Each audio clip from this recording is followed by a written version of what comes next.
I tested all of the best phones for gaming of 2026, and in this video, I am going to rank them in a tier list based on their value for money, overall performance, and more. Links to all of the products will be in the description below. Nubia RedMagic 10S Pro. This beast is absolutely built for the grind, featuring a built-in turbofan that literally screams performance and keeps the Snapdragon 8 Elite chipset from ever breaking a sweat. I love how the 520Hz shoulder triggers feel so responsive in competitive shooters, and that massive 7050 mAh battery means I can pull an all-nighter without even looking for a charger. It's a dream for anyone who treats mobile gaming like a professional sport, though you'll have to live with a pretty average camera setup. Because it delivers the most raw power for your money right now, I'm putting this in God tier. ASUS ROG Phone 9 Pro. I am honestly blown away by how refined this experience is, especially with that insane 185Hz refresh rate that makes every movement look liquid smooth. The AI features like Xsense are a total game changer for automating loot pickups or skill upgrades, and the anime vision display on the back just adds that extra bit of flex.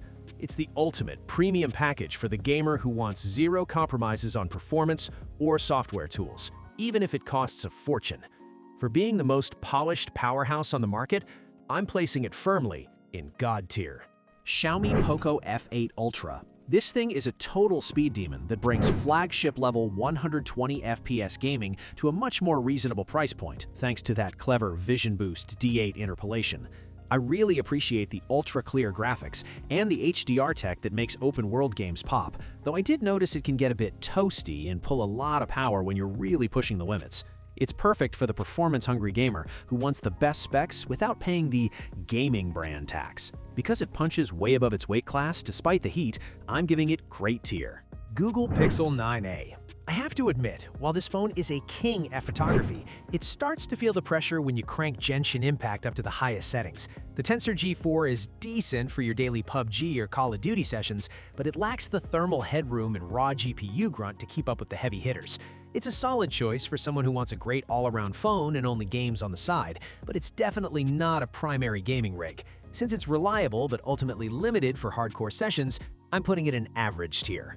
This one really stands out with its unique design, and the Snapdragon 7S Gen 3 actually handles titles like Zenless Zone Zero surprisingly well for a mid-range chip. I dig the clean software and the fact that it doesn't turn into a hand warmer during long sessions, but you're definitely going to see some stutters if you try to run the most demanding games at peak graphics. It's a great pick for style-conscious casual gamers who want a smooth, stable experience without the bulk of a dedicated gaming phone. It's a reliable performer for the price, but compared to the monsters on this list, I'm ranking it average tier. iPhone 17 Pro Max. This beast absolutely crushes everything in its path with that A19 Pro chip, delivering console-level performance that stays buttery smooth even after hours of intense rating. I love how the new vapor cooling system finally fixed the overheating issues of the past, though it's definitely a luxury pick for someone who wants the best of the best and doesn't mind the high price tag. This is the ultimate mobile gaming machine for the hardcore enthusiast, and I am putting it in the God tier. Samsung Galaxy A16. It's honestly a solid little worker for casual titles like Candy Crush or light Roblox sessions, but try to push it with Genshin Impact and you'll definitely feel those frame drops. While the battery life is pretty impressive for a budget device, the slow 25-watt charging is a total pain when you're in a rush to get back into the game. It's a decent entry-level choice for kids or casual gamers on a budget, and I am ranking it in the average tier. Xiaomi Poco F7 Pro. I am genuinely blown away by how this thing gives you Snapdragon 8 Gen 3 power without making your wallet scream, especially with that Wild Boost 4.0 that keeps frames stable. You get a gorgeous 2K display that looks incredible, though the software can feel a bit cluttered compared to cleaner skins. This is perfect for the competitive gamer who wants flagship speed for half the price, and I'm comfortably placing it in the good tier. Nubia RedMagic 10 Pro. This is a pure, unapologetic gaming rig with built-in shoulder triggers and an actual internal cooling fan that sounds like a tiny jet engine when it kicks in. The Snapdragon 8 Gen Elite is an absolute monster for high refresh rate titles, but the bulky design and mediocre camera make it a bit of a tough sell for everyday life. If you live and breathe esports, this is your dream phone. and I'm definitely putting it in the great tier. I'm obsessed with this 165Hz display because it makes every movement feel like fluid silk, and having a massive 7300 mAh battery means I can game all day without hovering near a wall outlet. It's incredibly fast with the Snapdragon 8 Elite Gen 5, but it lacks the dedicated physical triggers that a dedicated gaming phone offers. It's the perfect all-rounder for someone who wants a professional-looking phone that can still dominate any lobby. And I am ranking it in the great tier. Samsung Galaxy Z Fold 7. This beast unfolds into a massive 8-inch workspace that makes mobile gaming feel like a legitimate handheld console experience. While that Snapdragon 8 Elite chip absolutely tears through titles like Genshin Impact at max settings, the ultra-thin design means it throttles its brightness and performance pretty aggressively once things get spicy. It's the ultimate pick for the tech-heavy gamer who wants that giant screen, but I'm putting it in the good tier because those thermal limits are just too hard to ignore. I honestly love how this thing manages to keep gameplay buttery smooth and responsive without turning into a literal heater in your hands. The library of exclusive console-quality ports is a huge win, but let's be real, the 60 FPS limit in high-stakes multiplayer is a bit of a letdown when you know the hardware can do more. For the serious Apple fans who want consistency above all else, I'm sliding this right into the good tier. Samsung Galaxy A56 5G. You're getting a surprisingly decent 60 FPS experience on PUBG here, and that Exynos 1580 chipset actually holds its own better than I expected for a mid-ranger.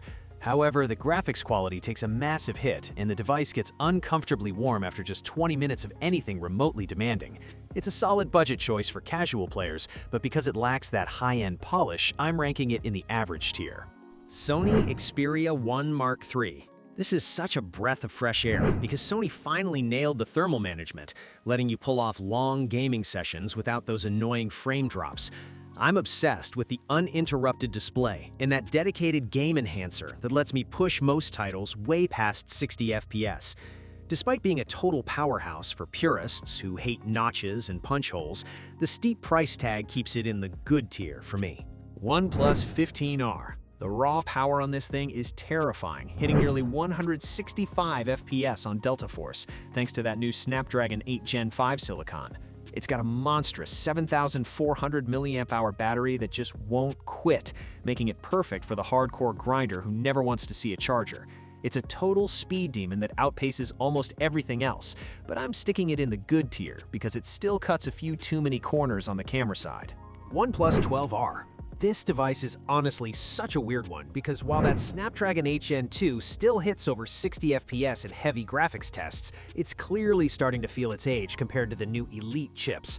I love the massive 5500 mAh battery for those long sessions, but the cameras are just plain disappointing if you want to do anything other than game.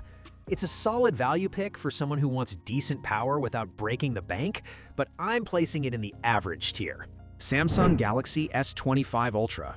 I am absolutely blown away by how cool this thing stays now, hitting only about 38 degrees Celsius even after intense emulation thanks to that massive 40% larger vapor chamber. The Snapdragon 8 Elite for Galaxy is a total beast for 120 FPS gameplay, but man, that 45-watt charging is just painful when you're waiting forever to get back into the action.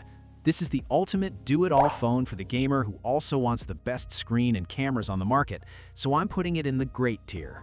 I'm really feeling the power of the 120 FPS frame boosting on this one, making games like PUBG look incredibly fluid while staying super responsive. However, it drives me crazy that it struggles to hold a steady 60 FPS in CarX Street compared to its rivals, and the CPU stability during long marathons isn't quite where I want it to be. It's a fantastic choice if you want top-tier speed and 100-watt fast charging, and for me, it comfortably sits in the great tier. Nubia RedMagic 11 Pro. This is literally the king of the hill right now, and I am obsessed with the fact that it has an actual liquid cooling system and a massive 7,500 mAh battery that just refuses to die. Having no camera bump and those dedicated touch triggers makes the ergonomics feel perfect for competitive play. Plus, it still keeps the 3.5mm headphone jack, which I absolutely love. If you are a hardcore, no-compromise gamer, this is the only choice, and I'm obviously ranking it as God tier. Xiaomi Poco F7 Pro. It's actually impressive how much performance they've squeezed out of the Dimensity 8400 Ultra, giving budget gamers a real chance to play titles like Genshin Impact at high settings. but I have to be honest, the software bloat and the fact that some heavy hitters like Grid Legends keep crashing on it really kills the vibe for me. It's the go-to for anyone on a strict budget who needs a 1.5K 120Hz screen, but because of those stability issues, I'm putting it in the average tier. Thanks for watching. I hope this video helped you pick the best phones for gaming for you. If you have any questions, drop a comment below. Links to all of these products mentioned in this video will be in the description.